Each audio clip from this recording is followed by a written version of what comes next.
삼손 시리즈 2과 구원의 시작 삼손이란 제목으로 사사기 14장 1절부터 4절의 말씀을 근거로 함께 말씀을 나눠보도록 하겠습니다. 본문 말씀 제가 읽도록 하겠습니다.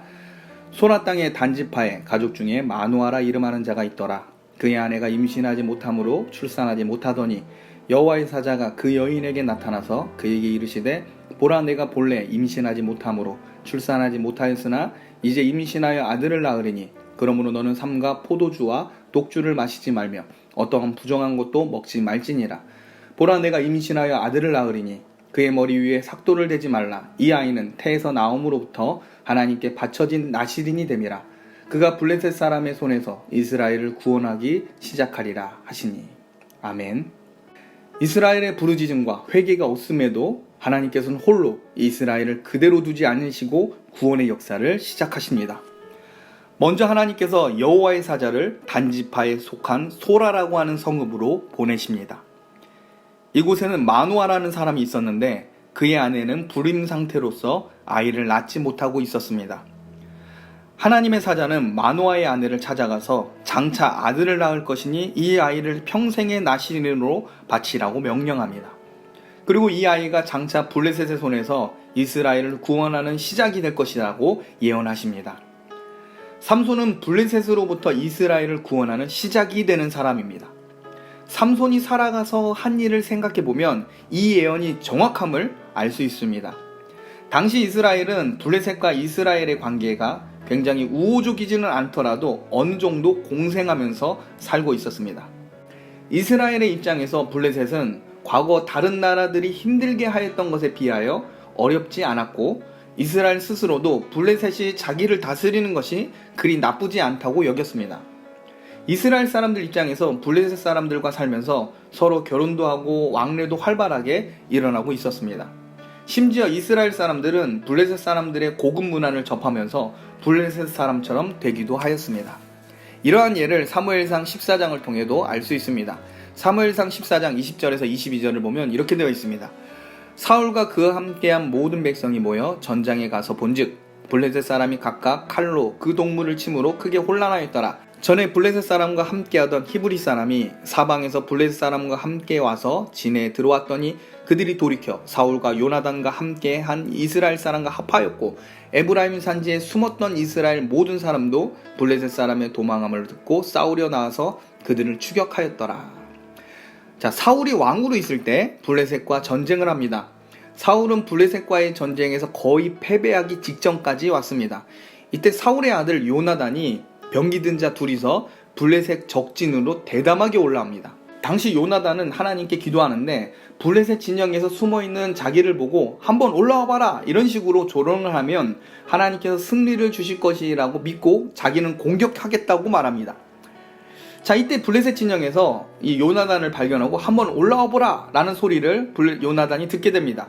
그리고 하나님을 믿고 요나단은 자기의 병기 든 자와 함께 적진을 향해 올라갑니다. 굉장히 무모하다고 할 수 있습니다. 두 명이서 수천 명의 적이 있는 그 곳을 향해서 올라가고 있는 겁니다.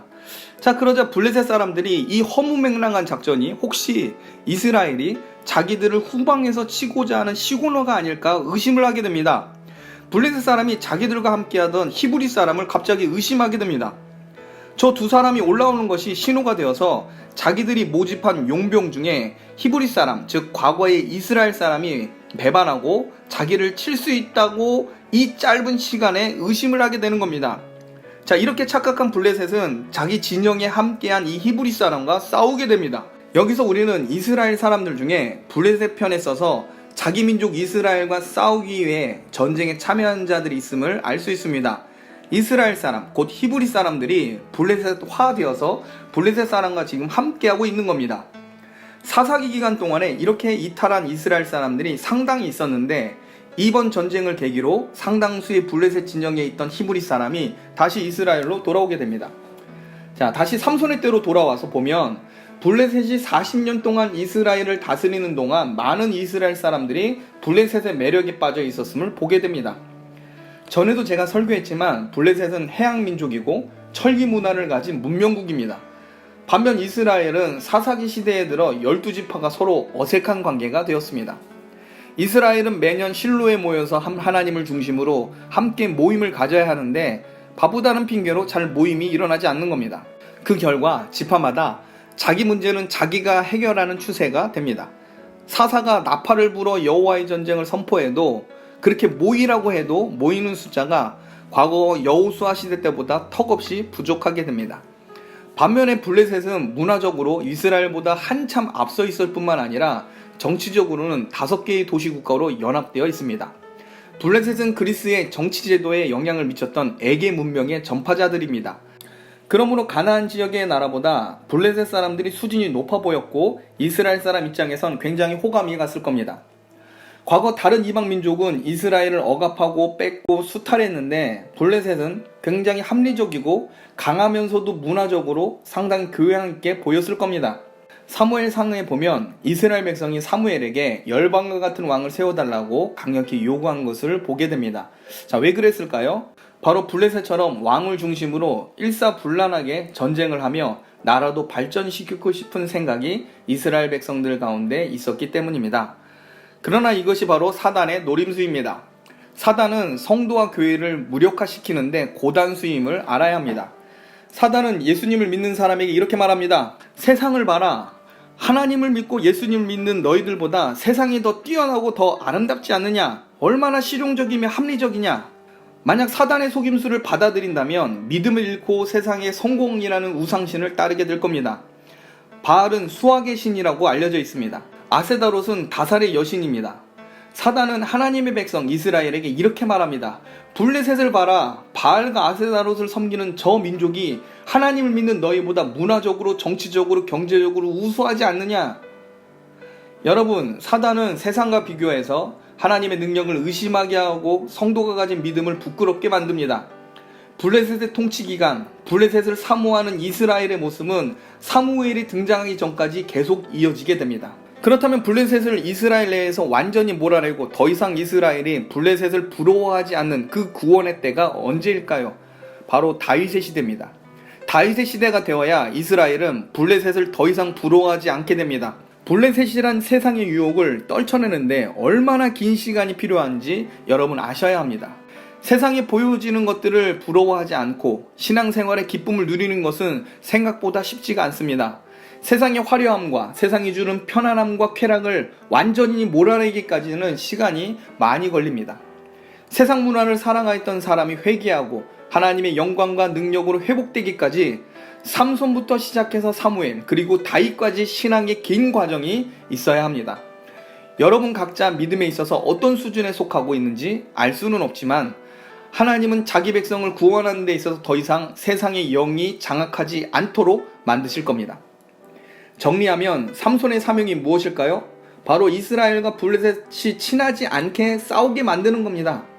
하나님은 삼손을 통해 블레셋과 이스라엘이 서로 싸우도록 만들 계획이십니다.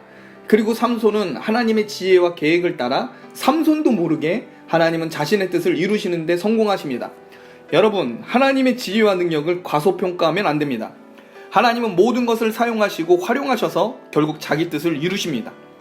하나님께서 삼손을 통해 구원을 시작하겠다고 계획하셨으면 하나님은 삼손의 영적 상태, 오류, 실수 상관없이 하나님은 결국 자기의 뜻한 바를 삼손을 통해 이루십니다.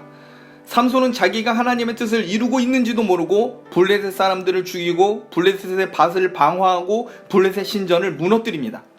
삼손 하나 때문에 블레셋 사람들은 이스라엘을 통치하는데 어려움을 겪게 됩니다. 그런데 여러분, 삼손이 이스라엘과 하나님을 사랑하는 마음에서 블레셋과 싸운 겁니까? 앞으로 살펴보겠지만 전혀 그렇지 않습니다. 삼손은 자기 생각과 기분에 따라 사는 사람입니다. 삼손은 자기 마음에 들지 않아서 블레셋 사람들과 싸웁니다. 여기서 우리는 하나님의 섭리를 보게 됩니다. 하나님은 삼손의 모든 인격과 상황과 여건을 다 사용하셔서 자기 백성 이스라엘이 블레셋처럼 되어가는 이 분위기를 전환시키십니다. 하나님께서는 그 시작을 삼손으로 삼으셨습니다. 삼손은 블레셋으로부터 이스라엘을 구해내시기 위한 구원의 첫 시작입니다. 하나님께서는 이미 삼손이 태어나기 전부터 이 사실을 삼손의 부모에게 알려주십니다. 본래 삼손도 타락한 이스라엘 백성처럼 블레셋의 유행에 편승한 사람입니다. 삼손은 블레셋 문화의 광팬입니다. 블레셋 사람과 술을 먹고 농담 따먹기를 하고 블레셋 여자를 좋아하는 사람이 바로 삼손입니다. 오늘날 한류를 경험한 외국인들이 한국 사람에 대해서 호감을 가졌던 것처럼 삼손도 블레셋 바람에 열정적으로 참여했던 사람입니다. 그런 삼손을 하나님께서 사용하셔서 블레셋과 이스라엘의 유착 관계를 끊어버리십니다. 삼손이 하나님의 구원의 시작이라면 사무엘은 이스라엘이 블레셋과 완전히 결별하도록 만든 선지자가 됩니다. 그리고 이 구원의 완성이 다윗 때에 이루어집니다. 블레셋 왕이 도망자 다윗을 자기 편에 두려고 여러 가지 편의와 친절을 베풉니다. 그러나 다윗과 블레셋은 섞일 수가 없습니다. 결국 다윗은 이스라엘 내에서 블레셋을 완전히 사라지게 만든 왕이 됩니다. 그러므로 영적으로 보면 블레셋은 하나님의 백성을 타락시키려는 세상 문화로 해석할 수 있습니다. 그리고 다윗은 블레셋을 완전히 몰아내고 하나님께서 원하시는 나라를 세울 그리스도의 모형으로 볼 수 있습니다. 그러므로 삼손은 자기 멋대로 사는 것처럼 보여도 하나님은 삼손을 통해 블레셋과 싸우시는 구원의 시작이요 출발 지점으로 삼손을 사용하십니다.